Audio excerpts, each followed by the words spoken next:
Praise the Lord, hallelujah.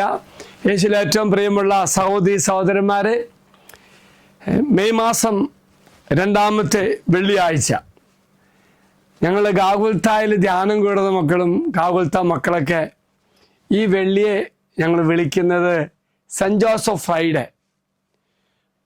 ഔസേപിതാവിൻ്റെ മധ്യസ്ഥയിൽ നമ്മുടെ നിയോഗങ്ങൾ ദൈവസന്നിധിയിൽ സമർപ്പിച്ച് അനുഗ്രഹം പ്രാപിക്കുവാൻ വേണ്ടി അനേകർ ഇന്ന് കടന്നു വരും. നിങ്ങളെ അച്ഛൻ ക്ഷണിക്കുകയാണ്. പറ്റുമെങ്കിൽ ഗാഗുൽത്തായ്ക്ക് വരിക. നമുക്ക് ഒരുമിച്ച് ശുശ്രൂഷ ചെയ്ത് ഒരുമിച്ച് പ്രാർത്ഥിച്ച് ഒരുമിച്ച് അനുഗ്രഹം പ്രാപിക്കാം. പ്രിയമുള്ളവരെ, ഒന്നുണ്ട് കാര്യങ്ങൾ ഔസേപിതാവിനെ പറ്റി അച്ഛൻ പങ്കുവയ്ക്കുമ്പോൾ ആദ്യമായിട്ട് അച്ഛൻ്റെ മനസ്സിലേക്ക് വരുന്നത്, ഈശോ അങ്ങനെ പ്രസംഗിച്ചുകൊണ്ടിരിക്കുക. അപ്പോൾ യേശുവിൻ്റെ അമ്മയും സഹോദരന്മാരും യേശുവിനെ കാണുവാൻ വേണ്ടി വലിയ ആഗ്രഹത്തോടുകൂടി വരികയാണ്.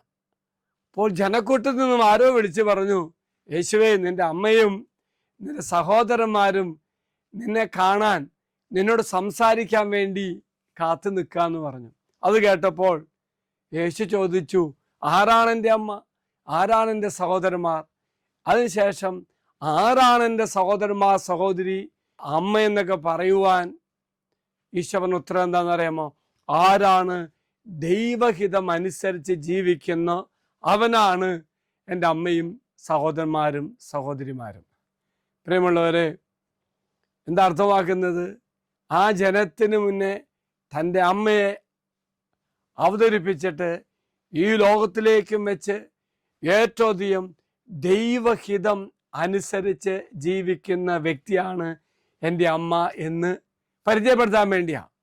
ദൈവത്തോട് പൂർണ്ണമായി വിശ്വസ്തത പുലർത്തി എപ്പോഴും ആമേൻ പറഞ്ഞു. അച്ഛന് പറയാൻ കാര്യം, അമ്മ ദൈവഹിതത്തോട് പൂർണ്ണമായി യോജിച്ച് ജീവിച്ച വ്യക്തിയാണെങ്കിൽ ഔസേപിതാവോ അതുപോലെ തന്നെ ദൈവം പറയുന്ന പോലെ അനുസരിച്ച് ജീവിച്ചു. ദൈവഹിതം പറയുന്ന പോലെ ചെയ്തു, പ്രവർത്തിച്ചു.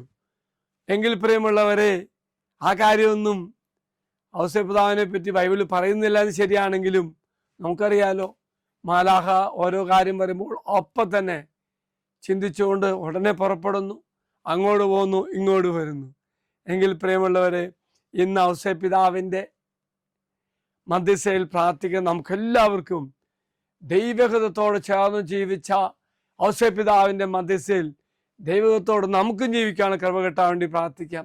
അതുപോലെ കുടുംബജീവിതക്കാർക്ക് ഏറെ മാതൃകയാണ്.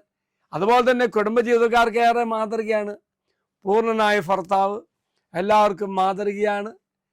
അതുപോലെ ദൈവഹിതം അനുസരിച്ച് മാത്രം ജീവിച്ചു. വീണ്ടും പ്രിയമുള്ളവരെ, ഔസേപിതാവിന് മറിയത്തോടും ഈശോടും വലിയൊരു ആത്മീയ ബന്ധമുണ്ടായിരുന്നു. ഒപ്പം പരിശുദ്ധാത്മാവിനോട് പൂർണ്ണ അനുസരണം പുലർത്തി ജീവിച്ചു. ഹൃദയശുദ്ധി, ശരീരത്തിൻ്റെ പവിത്രത എല്ലാം കാത്തുപരിപാലിച്ച ഔസേപിതാവിൻ്റെ മധ്യസ്ഥയിൽ നമുക്കിന്ന് പ്രാർത്ഥിക്കാം. പ്രിയമുള്ളവരെ, ഇന്ന് വരണം കേട്ടോ, ഇന്ന് ഗാഗുൽത്തായ്ക്ക് വരണം. നമുക്ക് ഒരുമിച്ച് പ്രാർത്ഥിച്ച് ഒരുമിച്ച് അനുഗ്രഹം പ്രാപിക്കാം.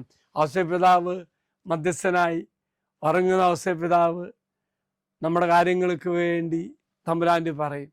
ഒപ്പം അമ്മയുടെ കൂടെ ഈശോയുടെ കൂടെ ഏറ്റവും അധികം സമയം സ്പെൻഡ് ചെയ്ത സ്ഥലം ഔസേപിതാവ് മാതാവിനോടൊപ്പവും ഈശോടൊപ്പം ഒത്തിരി സമയം ചെലവഴിച്ചില്ലേ? ഇപ്പോഴും സ്വർഗത്തിൽ അത് തന്നെ ചെയ്യുന്നത്. എങ്കിൽ സ്വർഗത്തിരുന്നുകൊണ്ട് ഔസേപിതാവ് തീർച്ചയായും നമുക്ക് വേണ്ടി മാധ്യസ്ഥം പ്രാർത്ഥിക്കും. നമ്മുടെ നിയോഗങ്ങൾ, ആവശ്യങ്ങളെല്ലാം സമർപ്പിച്ച് പ്രാർത്ഥിക്കാം കേട്ടോ. ഒരുപക്ഷെ ഗാഗുൽത്തായ്ക്ക് വരാൻ പറ്റാത്ത മക്കളാണെങ്കിൽ ഓൺലൈനിലൂടെയും കേബിൾ TV-യിലൂടെയും മറ്റ് നവമാധ്യമങ്ങളിലൂടെ ഇന്നത്തെ ശുശ്രൂഷ വീട്ടിൽ നിങ്ങൾക്ക് പങ്കെടുക്കാൻ സാധിക്കും കേട്ടോ. മറക്കരുത്, അനുഗ്രഹമായി മാറും. ഔസേപിതാവ് നിങ്ങൾക്ക് വേണ്ടി മാധ്യസ്ഥം പ്രാർത്ഥിക്കട്ടെ എന്ന് പ്രാർത്ഥിക്കുന്നു. നമ്മുടെ കർത്താവായ ഈശോമിശിഹായുടെ കൃപയും പിതാവായ ദൈവത്തിൻ്റെ സ്നേഹവും പരിശുദ്ധാത്മാവിൻ്റെ സഹവാസവും നാം എല്ലാവരോടും കൂടെ ഉണ്ടായിരിക്കട്ടെ, ഇപ്പോഴും എപ്പോഴും എന്നേക്കും. ആമേൻ. ഒരു നല്ല ദിവസം ആശംസിക്കുന്നു. എല്ലാവരും കർത്താവ് അനുഗ്രഹിക്കട്ടെ. Praise the Lord.